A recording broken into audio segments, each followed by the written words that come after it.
The twin sons of Orions reach-baked the red soil into glass every afternoon, but Kalen Dross didn't mind the heat. He'd spent years as a frontier rancher, alone on the outskirts of the Terran Verati borderlands, where the law arrived late, and mercy even later. His nearest neighbor was 12 kilometers away.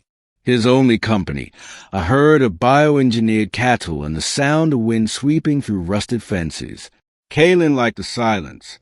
Silence didn't judge, didn't remind him of the war he'd fought or the comrades he'd buried. But one morning, that silence changed forever. Beginning, he'd ordered a labor droid from the central outpost, a helper to clean and manage the ranch. Instead, the transport shuttle that landed at dusk carried someone else. When the door hissed open, a figure stepped out, slender, cloaked, and trembling slightly.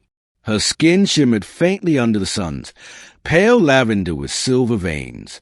I was reassigned, she said, voice barely audible. My name is Asher. I was told you needed help. Kalen frowned. You're no droid. No, she replied softly, but I work harder than one. She held a datapad with forged clearance codes.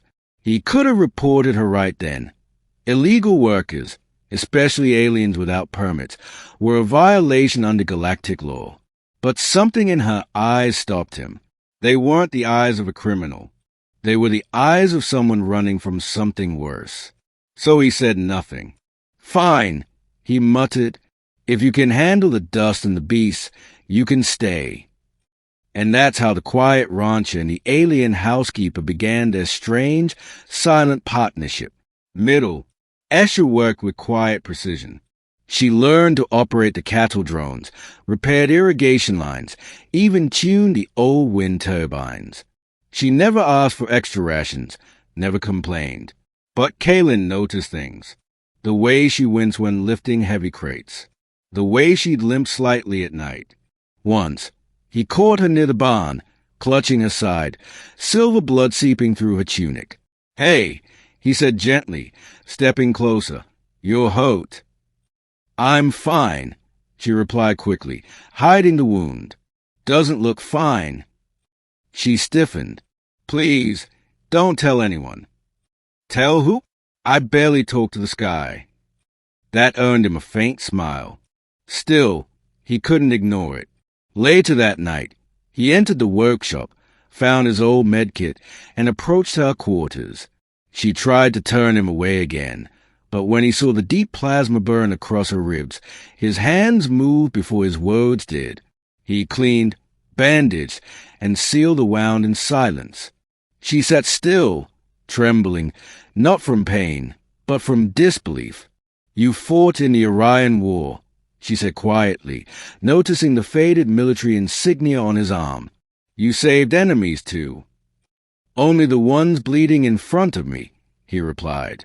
That night, she told him the truth. Escher had been part of a Verati intelligence unit, but when she discovered her commanders were trafficking refugees for experimentation, she exposed them. The Galactic Law Force, supposedly neutral, had branded her a traitor and placed a bounty on her head. I thought humans might hide me, she said bitterly. I didn't expect kindness. Kalen looked at her then, not as an alien, not as a fugitive, but as someone who'd been chewed up and discarded by the same kind of war that had broken him too. You're safe here, he said finally, as long as I breathe. Conflict, but secrets never stay buried on the frontier. 3 weeks later, a patrol craft of the Galactic Law Force descended over his ranch. Their insignia, silver wings and obsidian shields, cast long shadows over fields. The captain, a cold-eyed officer with mirrored skin, stepped out. We're tracking a fugitive. Verati female, genetic tag 72 Asher. Dangerous, deceptive. Have you seen her? Kalen met his gaze, stone-faced. I work alone. The officer's mechanical pupils flickered. Unlikely. Our sensors detected 2 biosignatures. Kalen folded his arms. Maybe the other's a cow that thinks too much. The soldiers searched the property, scanning every shed and module. Escher beneath the old grain silo, clutching a small pendant, a crystal that glowed faintly with each heartbeat. When the soldiers approached the hiding place, Kalen's voice boomed from the ridge. "Hey, you boys ever seen how a human rancher deals with trespassers?" He triggered an old terraformer core, something left from the war, a pulse bomb that threw up a massive cloud of dust and static interference. Sensors went blind. The patrol scrambled. In the chaos, Kalen grabbed Ash and dragged her to a hover truck. They tore through the canyon roads as the sun set behind them. "You'll get killed for this," Asher cried. "Wouldn't be the first stupid thing I've done for someone who deserved better," Kalen muttered. Climax.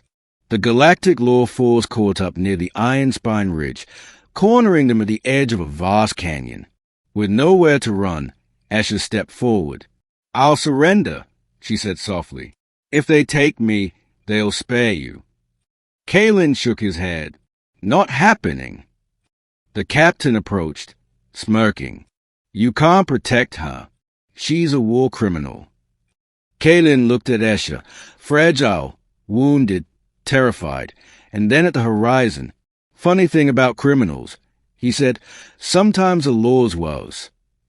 Before the captain could respond, Kalen activated his ranch's emergency beacon, a distress code from the old Terran defense grid. He hadn't used it in years. Within minutes, a decommissioned orbital drone, one of the last from the human fleets, responded, locking onto his coordinates. Drone 119 online. It announced in metallic voice, "Awaiting orders." Kalen smiled grimly. "Target, the men pretending to serve justice." A beam of blue light flashed from the clouds, scattering the law force unit in an explosion of dust and plasma. The captain barely survived, his armor melting. He glared at Kalen. "You just made enemies of the galaxy." Kalen holstered his blaster. "Guess I'll have company then." Ending. Weeks later, the galactic channels were buzzing with news. A classified law force unit had been neutralized on Asteria's border. Leaked footage showed an unarmed human shielding a wounded alien woman, proof that the law force's neutral justice had gone too far. Public outrage erupted across colonies. Escher's name was cleared when documents from a stolen data crystal were released, exposing the law force's corruption. Now, she and Kalen lived quietly again, though this time not in hiding. Together, they rebuilt the ranch. Sometimes, passing traders claimed to see an alien woman tending the field beside a weathered human rancher, both laughing under the twin suns. And when asked about it, the galactic law force always stayed silent, because the man they once called traitor had become something far more dangerous, a symbol of defiance and proof that compassion could burn brighter than any badge of power.